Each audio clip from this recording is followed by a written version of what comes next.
नमस्कार, city light देख रहे हैं आप और मैं हूं आपके साथ अविनाश कर। सागर के ग्राम देहरी में पानी से भरे गड्ढे में डूबने से 3 मासूमों की मौत हो गई। तीनों बच्चे 6 से 8 साल के बताए जा रहे हैं। बच्चे घर से बाहर खेलने के लिए निकले थे और इनमें से 2 सगे भाई हैं, एक बालिका है। परिवार वाले ने बताया कि काफी देर तक बच्चे दिखे नहीं तो तलाश शुरू की गई। गड्ढे के पास पुलिस मौके पर पहुंची और शवों को पोस्टमार्टम के लिए भेज दिया गया है। आगे की कार्रवाई शुरू कर दी गई।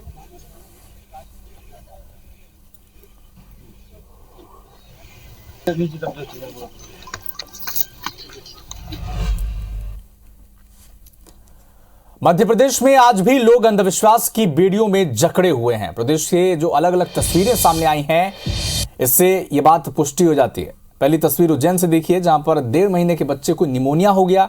परिवार वालों ने गर्म सलाखों से दाग दिया इलाज के लिए। बच्चा जल गया है, ऑक्सीजन सपोर्ट पर है फिलहाल, और बच्चे को इन्फेक्शन का खतरा भी बना हुआ है। लेकिन डॉक्टर कह रहे हैं कि परिवार के अंधविश्वास के चलते बच्चे पर क्रॉस का निशान भी बनाने की कोशिश की गई है। यानी बच्चे को ठीक करने के लिए गर्म सरिये से उसके शरीर पर क्रॉस बनाने की कोशिश की गई, जिससे उसका काफी हिस्सा जल गया शरीर का। जबकि दूसरी तस्वीर शहडोल की है। यह 2-3 दिन पुरानी तस्वीर है, लेकिन ऐसा ही मामला, एक 1.5 महीने की मासूम बच्ची के शरीर पर 51 बार गर्म सरिये से दागा गया। फिलहाल इस बच्चे का इलाज भी वहां पर जारी है। हालांकि मां, दादा और दादी पर केस दर्ज कर लिया गया इस पूरे मामले के सामने आने के बाद।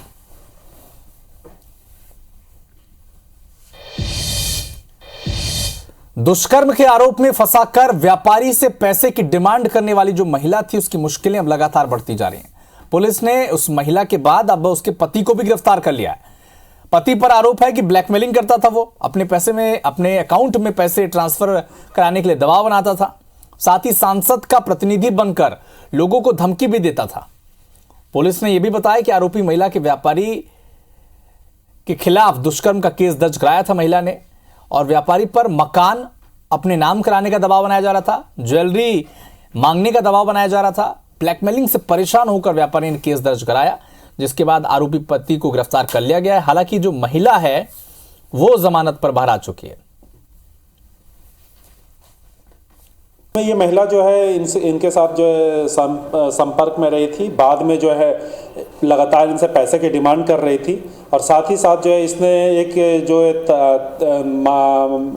तलाक भी, तथाकथित तलाक भी ले लिया था इसने, ताकि जो व्यक्ति है, जो पीड़ित है, उससे मकान अपने नाम पे करवा सके। तो ये 2 तथ्य अभी पुलिस के सामने आए हैं, तो जिसके बेसिस पे ये महिला और इसके पति दोनों को आरोपी बनाया गया और पूरा प्रकरण अभी विवेचना में। नौगांव के ग्रामीण इलाकों में सरकारी राशन की पीडीएस दुकान में एक सेल्समैन शराब और चिकन की पार्टी करते दिखा। मीडियाकर्मी जब पहुंच गए तो सेल्समैन ने सामग्री छुपाने की कोशिश की, लेकिन वीडियो जो है एसडीएम के पास पहुंच गया है। जांच की जा रही है। हल्का पटवारी और राजस्व निरीक्षक मौके पर पहुंचे, मुआयना करा। चारों तरफ शराब की बोतल और गंदगी दिखी। पूरा मामला चंद्रपुरा भावना महिला बहुउद्देशीय भंडार समिति का बताया जा रहा है।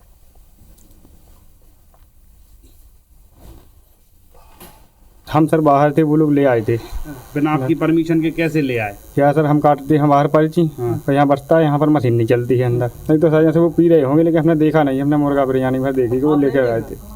नहीं, बिरयानी देखी है हमने सर, वो बिरयानी लेकर आए थे। नहीं, शराब नहीं देखी सर। जब अभी आप लोग आए, जब देखा हमने कि क्वार्टर रखे थे। मैंने यहाँ गड़बड़ी ये पाई गई कि यहाँ साफ़ सफाई नहीं है, ना संस्था का नाम लिखा हुआ है, और जो वितरक हैं उन्होंने 10 लोगों को वितरण किया है। स्टॉक रजिस्टर नहीं मिला, ना दिया उन्होंने, और ना वितरण रजिस्टर दिया। खाली क्वार्टर मिले हैं परिसर में, तो वो भी मैंने लिखा है, पंचनामा में लिखा है। ग्वालियर पुलिस ने एक ऐसे गिरोह को पकड़ा है जो मुरैना से ग्वालियर आकर वाहन चोरी करता था और फिर उसे बेचकर आराम से चुपचाप बैठ जाता था। पुलिस को इनकी लंबे समय से तलाश थी। गैंग के सदस्य इतने बेखौफ थे कि उन्होंने थाना प्रभारी की बुलेट पर ही हाथ साफ कर दिया था। पुलिस ने 3 आरोपियों को गिरफ्तार कर लिया है। इनमें से एक नाबालिग भी है जो इनके लिए चोरी से पहले रेकी करता था। उसके बाद प्रोफेशनल चोर घटना को अंजाम देते थे। इस गैंग में 5 लोग हैं, 3 गिरफ्तार किए जा चुके हैं, 2 फरार हैं। तलाश उनकी भी जारी है। पुलिस ने चोरी का ट्रैक्टर, बुलेट, बाइक भी बरामद की है। एक ट्रैक्टर चोरी हुआ था, उसका प्रकरण दर्ज है। इसके अलावा कुछ बाइक भी चोरी हुई थी, जिसमें हमारे एक थाना प्रभारी आरोन की बुलेट गाड़ी भी उनके घर से चोरी हुई थी। विभिन्न सोर्सेज से इसमें भी एक माता बसिया जिला मुरैना के गैंग को ट्रेस करके उसकी गिरफ्तारी की गई है, जिसमें कुल 5 लोगों के नाम सामने आए हैं। उनमें से 3 को हमने हिरासत में ले लिया है। सूरजपुर जिला जितना कोयला खदानों के लिए जाना जाता है, उतना ही कोयला चोरी के लिए बदनाम भी है। सूरजपुर के कई इलाकों में कोयला चोर बेधड़क दिन दहाड़े अपनी जान को जोखिम में डालकर कोयले की चोरी कर रहे हैं। वहीं पुलिस कार्यवाही करने की जगह शिकायत के इंतजार में बैठी है। अब आपको जो तस्वीर दिखा रहे हैं सूरजपुर के विश्रामपुर इलाके की है। सैकड़ों की तादाद में पुरुष और महिलाएं SCCL की बंद खदानों से जान जोखिम में डालकर कोयले की चोरी करती हैं और कोयला चोरी में अब तक सैकड़ों ग्रामीणों की जान भी जा चुकी है। बावजूद इसके अब भी इलाके में कोयला चोरी धड़ल्ले से की जा रही है। चोरी के कोयले को आसपास के ईंट भट्टों में खपा दिया जाता है। समय समय पर पुलिस पर चोरों से मिली भगत का आरोप लगता रहता है और ये तस्वीर भी इस आरोप पर बल दे रही है।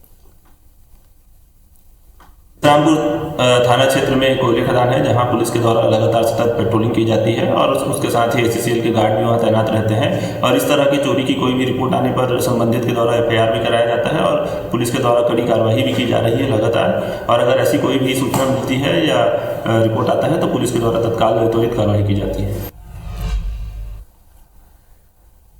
छत्तीसगढ़ में आज शहर शहर आग लगने की घटना सामने आई है। पहली तस्वीर कवर्धा से है, जहां पर सूरजपुर गांव के हाई टेंशन वायर के चपेट में आने से ट्रैक्टर ट्रॉली में आग लग गई, जिससे पैरा जलकर राख हो गया। वहीं दूसरी तस्वीर भिलाई से आपको दिखाएंगे, जहां पर भीषण आग लगने से एक कार जलकर खाक हो गई। घटना का CCTV फुटेज सामने आया। तीसरी तस्वीर बालूद से है, जहां डोंडी इलाके में आग से एक ट्रक जलकर खाक हो गया।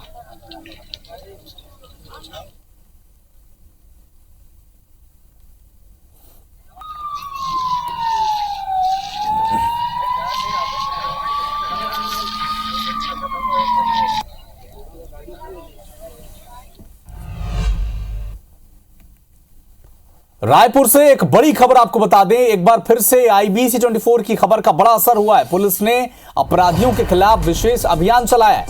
247 आरोपियों के खिलाफ कार्रवाई कर जेल भेज दिया गया उन्हें। 195 आरोपियों के खिलाफ प्रतिबंधात्मक कार्रवाई की गई है और प्रतिबंधात्मक धाराओं के तहत कार्रवाई की गई है। 4 आरोपियों पर आबकारी एक्ट के तहत कार्रवाई की गई है, जबकि 16 आरोपियों पर आर्म्स एक्ट के तहत, 2 आरोपियों के खिलाफ जुआ एक्ट के तहत 13 स्थायी, 15 गिरफ्तार वारंटियों पर कार्रवाई की गई है। तो लगातार खबर दिखाए जाने के बाद SSP ने आपात बैठक बुलाई थी। 21 नवंबर को आपात बैठक बुलाई गई थी और लगातार निर्देश भी दिए गए थे कि अपने अपने जो इलाके हैं, TI उस बैठक में शामिल थे, थाना प्रभारी शामिल थे और ये निर्देश दिए गए थे SSP के द्वारा कि अपने अपने इलाकों में जो आदतन अपराधी हैं उन पर नजर रखी जाए और अगर कोई इस तरह की हरकत करता दिखे तो उस पर कार्रवाई की जाए। और आज एक बार फिर से IBC 24 की खबर का असर हुआ है और एक साथ इतने आदतन अपराधियों पर कार्रवाई की गई है। तहसीन ज़ैदी इस वक्त हमारे साथ फोन लाइन पर जुड़े हुए हैं। तहसीन, 2 दिन पहले हम बातचीत कर रहे थे इसी विषय पर और IBC 24 की खबर का एक बार फिर से असर हुआ है। SSP ने बैठक ली थी और अब इतनी बड़ी कार्रवाई हो गई।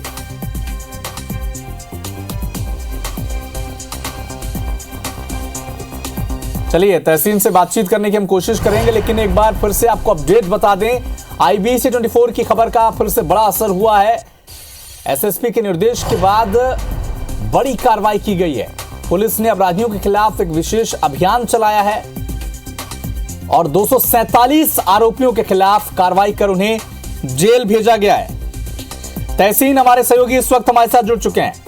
तहसीन, कुछ दिन पहले ही हम लोग बातचीत कर रहे थे और लगातार जो IBC 24 की मुहिम थी, ये दिखाया भी था कि किस तरह से अपराध बढ़ते जा रहे हैं राजधानी में। इसके बाद SSP की बैठक हुई। SSP ने सभी TI थाना प्रभारियों से बातचीत की और आज 247 जो आदतन बदमाश थे उन्हें जेल भेज दिया गया है। निश्चित तौर पर ये बड़ी कार्रवाई रायपुर पुलिस के द्वारा की गई है, जिसमें अगर बात करें तो करीब 247 जो आरोपी हैं, जो बदमाश हैं, निगरानी बदमाश, गुंडा बदमाश, जो वारंट की तामील नहीं हो पा रही थी, उसके चलते कुल शहर में एक विशेष अभियान चलाया गया।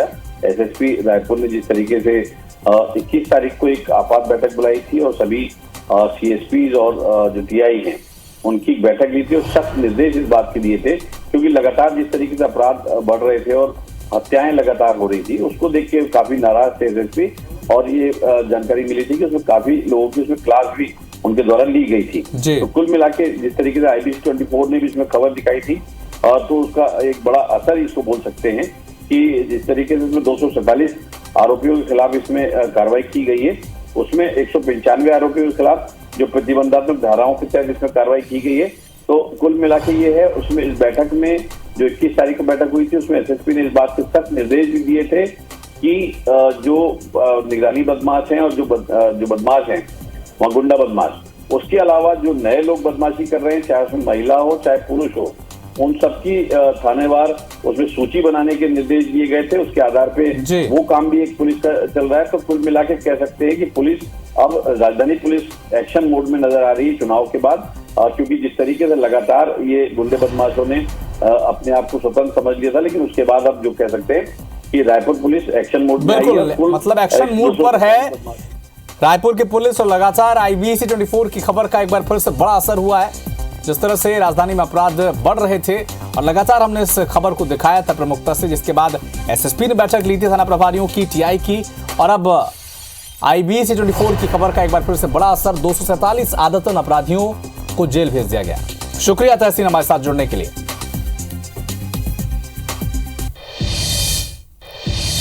रतलाम के ग्राम सरसोदा में एक शादी समारोह में 70 से ज्यादा लोग फूड पॉइजनिंग के शिकार हो गए। सभी को उल्टी दस्त की शिकायत पर डोडर लाया गया है, जहां से 3 महिलाओं को गंभीर स्थिति में जावरा के अस्पताल रेफर कर दिया गया है। उनकी स्थिति गंभीर बनी हुई है।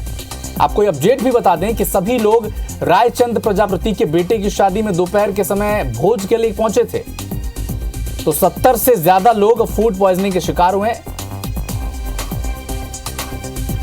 विनोद हमारे सहयोगी इस वक्त हमारे साथ जुड़ चुके हैं। विनोद, क्या अपडेट? जी, मैं बता दूं आपको कि ये घटना शाम की है, जब एक विवाह समारोह में एक खाना चल रहा था, जिसके कुछ 2 घंटे बाद ही कुछ लोगों को उल्टी और दस्त की शिकायत होने लगी, जिसको लेकर फूड पॉइजनिंग की आशंका जताई गई और उनको जावरा और डोडर के अस्पतालों में भर्ती कराया गया, जहां पर उनका इलाज तुरंत चालू कराया गया और सभी की हालत लगभग स्थिर बनी हुई है। जी, सैंपल ले लिया गया क्या विनोद? जी, सभी वहाँ पर मौके पर आला अधिकारी पहुंच गए थे, सैंपलिंग भी हो गई है और सभी का इलाज जावरा और डोडर के अस्पतालों में चल रहा है। कुछ लोगों की हालत स्थिर बनी हुई है और कुछ लोगों की हालत गंभीर बनी हुई थी, जिसको लेकर अस्पताल प्रशासन ने तुरंत उनका इलाज शुरू कर दिया। जी, चलिए, आप नजर बनाकर रखें, आपसे लगातार इस मामले पर अपडेट लेते रहेंगे।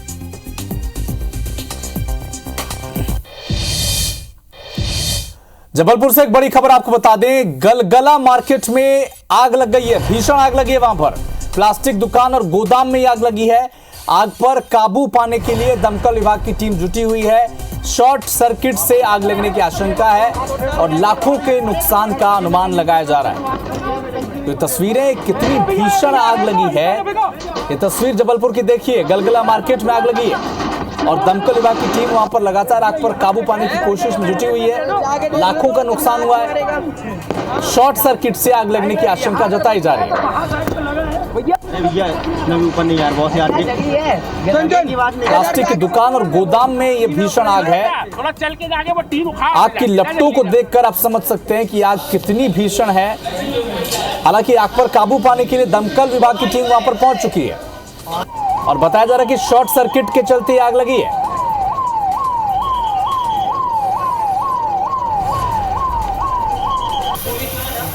जबलपुर से एक बड़ी खबर आपको बता दें, गलगला मार्केट में आग लगी है। शॉर्ट सर्किट से आग लगने की आशंका जताई जा रही है। प्लास्टिक के गोदाम में आग लगी ऐसा बताया जा रहा है, लेकिन जिस तरह की लपटें हम देख पा रहे हैं, ये भीषण आग लगी है वहां पर। विजेंद्र पांडे इस वक्त हमारे सहयोगी हमारे साथ जुड़ चुके हैं। विजेंद्र, शॉर्ट सर्किट से आग लगी, अभी क्या स्थिति है वहां पर? जी हाँ, बताना चाहूँगा अविनाश की ये आग लगने की वजह जो है, हालांकि शुरुआती तौर पर शॉर्ट सर्किट होना बताया जा रहा है, लेकिन पुष्टि इस बात की नहीं है। आशंका इस बात की भी है कि देवउठनी एकादशी का पर्व मनाया जा रहा है और आतिशबाजी भी इस आग लगने की वजह एक हो सकती है। और चूंकि ये प्लास्टिक गोदाम है, श्री कृष्णा प्लास्टिक नाम का ये दुकान और गोदाम है जहाँ पर ये आग लगी, और चूंकि डिस्पोजेबल ये आइटम था, लिहाजा आग लगते ही ये पूरे इलाके को, पूरी ये जो गोदाम था उसे अपनी जद में ले लिया। लाखों के नुकसान का अंदेशा है और एक के बाद एक 10 फायर टेंडर जो है यहाँ पर पहुंचे और अभी अभी आग पर एक तरह से काबू पा लिया गया है। हालांकि अभी धुएं के हालात है, पूरी तरह सुनिश्चित करना चाहता है फायर ब्रिगेड का अमला कि कहीं कोई आग ना रहे, लेकिन मुख्यतः इस बड़े अग्निकांड पर काबू जो है वो पा लिया गया है। फिलहाल अब ओमती थाना पुलिस मामले की जांच करेगी कि आग लगने की असल वजह क्या थी, लेकिन इस अग्निकांड से एक बड़ा हादसा टल गया क्योंकि ये गंभीर, ये बेहद सघन व्यावसायिक क्षेत्र है और यदि आग पर काबू नहीं पाया जाता तो आसपास की दुकानों तक भी आग पहुंच सकती है, लेकिन लाखों का नुकसान का अंदेशा जो होता है। चलिए विजेंद्र, अब नजर बना कर रखें, आपसे लगातार इस मामले पर आगे भी अपडेट लेते रहेंगे। शुक्रिया तमाम जानकारी के लिए। इधर छत्तीसगढ़ में मतदान हो गया है और अब बीजेपी और कांग्रेस समीक्षा वाले मूड पे चल रही है। कांग्रेस ने तो चुनाव में पार्टी के अधिकृत प्रत्याशियों के खिलाफ भीतरघात करने वालों पर एक्शन लेना शुरू भी कर दिया है, जबकि बीजेपी ने अभी सभी जिला और विधानसभा प्रभारियों से रिपोर्ट मंगवाई है। प्रत्याशी भी अपने अपने तरीके से प्रदेश अध्यक्ष और चुनावी प्रभारी को रिपोर्ट दे रहे हैं। खबर यह भी है कि राजस्थान में जैसे ही मतदान खत्म हो जाएगा 25 तारीख को, प्रदेश प्रभारी ओम माथुर, सह प्रभारी मनसुख मंडाविया रायपुर आएंगे, चुनाव की समीक्षा बैठक करेंगे। और पार्टी के प्रदेश अध्यक्ष अरुण साव इस मामले पर कह रहे हैं कि कुछ जगहों पर चुनाव के दौरान भीतरघात और निष्क्रियता की शिकायत मिली है। सभी जिलों से रिपोर्ट मंगवाई गई है। रिपोर्ट के आधार पर भीतरघातियों के खिलाफ कड़ा एक्शन लिया जाएगा। वहीं कांग्रेस ने भीतरघातियों पर कार्रवाई करना भी शुरू कर दिया है। जैसे रिपोर्ट आएगा हमारे जिले से, उसके आधार पर कार्रवाई करेंगे, लेकिन ये स्पष्ट मैं कर देता हूं कि किसी भी तरह की अनुशासनहीनता भारतीय जनता पार्टी में चलेगी नहीं, बर्दाश्त नहीं किया जाएगा।